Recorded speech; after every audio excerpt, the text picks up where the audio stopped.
What's up, you kooky kids? It's me, Keisha, and I'm here with this week's All Tea, All Shade Real Housewives of Salt Lake City, Season 5 Reunion Part 3.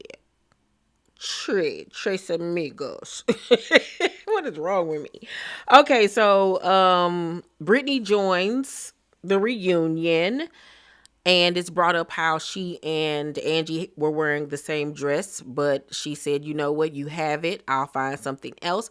I really liked her dress. It was, very throwback Vanna White-ish, very Vegas, but I love the sequins and with the purples, and I think it was some hot pinks and golds in there. I thought the dress was fabulous, but she needed to lose that necklace. The necklace was doing way too much. I actually liked her hair way better than how she was wearing her hair throughout the season. That dark brown was way too harsh for her.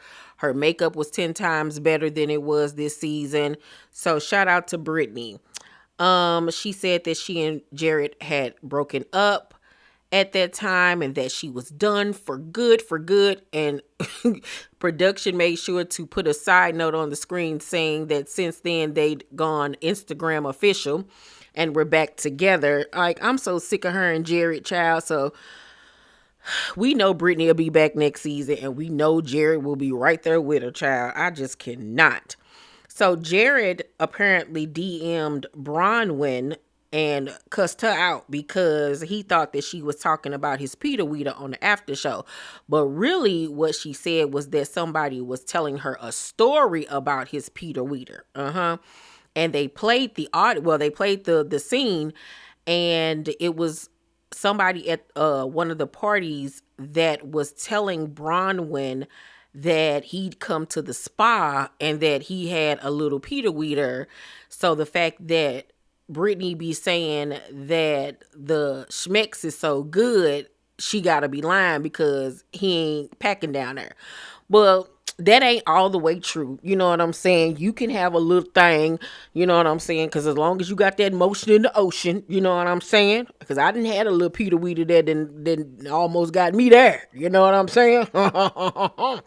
So, but she read the text message and baby Jared cussed her out. He called her a B and everything. And Brahma was like, this is the man that you want to be with, who talks to women like this and this, that, and the third. And then out of nowhere, Brittany then blames Bronwyn for her daughters not speaking to her for 3 months. And I was like, where in the heck did that come from? I was very shocked by that. Like, huh? And even Andy was like, well, no. Because when you did your casting tape, you said to us that your children weren't speaking to you. You weren't speaking to your children. And she denies it. They showed the casting tape where she clearly said that. He was like, so how is it Bronwyn's fault? And she was like, because she was feeding stuff to her friends, who I guess then went back and told this stuff to her daughters. And I'm like, girl, you can't sit up here and blame that on Bronwyn. You yourself even said that you put men over your kids. So you can't blame that lady. You cannot blame that lady. And she was honest with you and said that, yes, she did judge you about, not speaking to your kids because she was a single mother. She had to do what she had to do to take care of her daughter. And there were certain things that she couldn't do, that she had to sacrifice. So why can't you? And I feel the same way. I can't respect Brittany. You're an able-bodied woman. You're very talented. You can sing your butt off. So ain't no man, especially a man like Jared, that important that I go months without speaking to my children and then can comfortably say, yeah, I do put men over my daughters. Brittany, please have several. It's like I hate Brittany because Brittany is delusional. She's quirky. She's a ditz, and she's funny without even trying to be funny. But then it's the other side of Brittany where it's just like, you too old to be acting like this. It's like, get it together or forget it forever. Brittany then says that Meredith was throwing up during the cast trip. And Meredith had it. She was like, you are a liar. And I will not have you disrespecting me. And my character, Brittany, you are a liar. I'm getting very angry. It's like, Meredith, ain't nobody scared of you, girl. Oh my God. So Brittany then tries to blame the editors for making it seem like she was recording the girls longer than she actually was. And Andy was like, but we can't make it be longer than it was. Like, huh?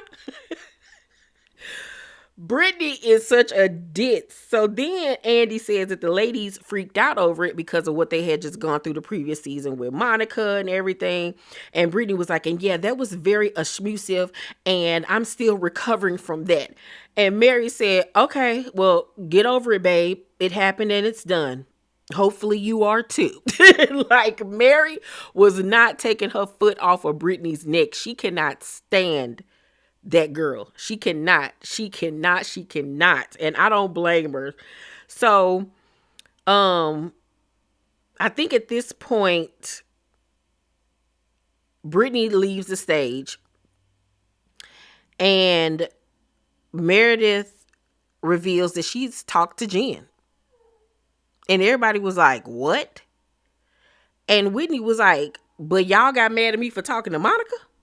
She was like, that woman traumatized us way more than Monica ever did. And I was like, period. That's why Monica should have never left the show. If y'all had this felon ass heifer on there when she had already got indicted and all of this stuff, and y'all let her come on there for a whole nother season and film with her and coddle her, but y'all got mad at Monica because she ran a blog.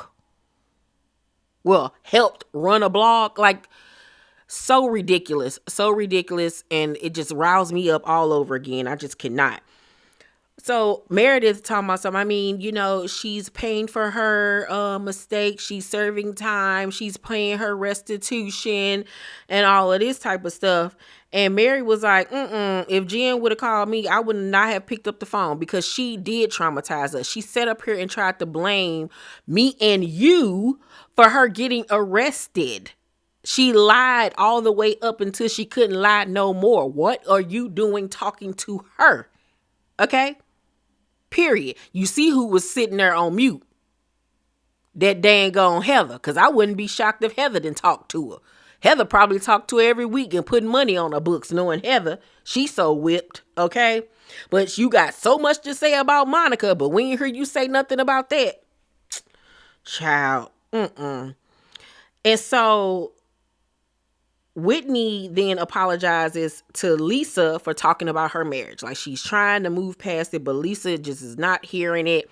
She gets really annoyed and really upset that everybody keep on talking while she's talking. And she was like, I have been through a lot with all of you. You guys have effed me over so many times. I'm one of 6 kids. I disappeared in my family. I could have been smacked traffic and no one would have noticed. I protect myself all the time. And it's like, on one hand, wow, we get to know something about Lisa Barlow's past. What? I mean, we got to meet one of her sisters this season, but to know that she felt overlooked growing up and that her parents weren't really hands-on with her, was very shocking. And I was surprised that she even opened up and said that, because we don't really get that from Lisa. Anything about like her family life and all of that type of stuff. So that was very shocking to hear that. And it kind of explains why she is the way that she is, meaning so closed off and cold towards people, because it seems like she was raised to not care about others, except for, I guess, the people that she truly cares about, which is her husband and her kids, but everybody else is pretty much collateral damage. But on the flip side of that, it's like she was trying to victimize herself and act like she's the one that's been done wrong by all of these people in this group. And it's like, lady, you don't know how to talk to people. You are very closed off. You are fake. You're a mean girl. And a whole bunch of other stuff that my brain can't even calculate right now. So it's not like everybody's just attacking Lisa like you don't do stuff to other people. Like, come on now. Like, no. So Whitney goes over and sits next to her and tries to talk to her, but it's just still not going anywhere. They both still kind of going back and forth. And Lisa, however, does say, I do love you. And Whitney gonna say, and I do have love for you. She took her forever to get out that love because she did not want to say it because she don't feel that way. Okay. Yo, that was funny. So then at the end of the reunion, Andy asked the ladies to go around and say nice things about each other. And at the end, he was the one to say nice things to Mary. And it was so beautiful and so touching. And here come Meredith. We should have played this game on the trip. And it was given very much because they kept on panning the camera to Meredith the whole time.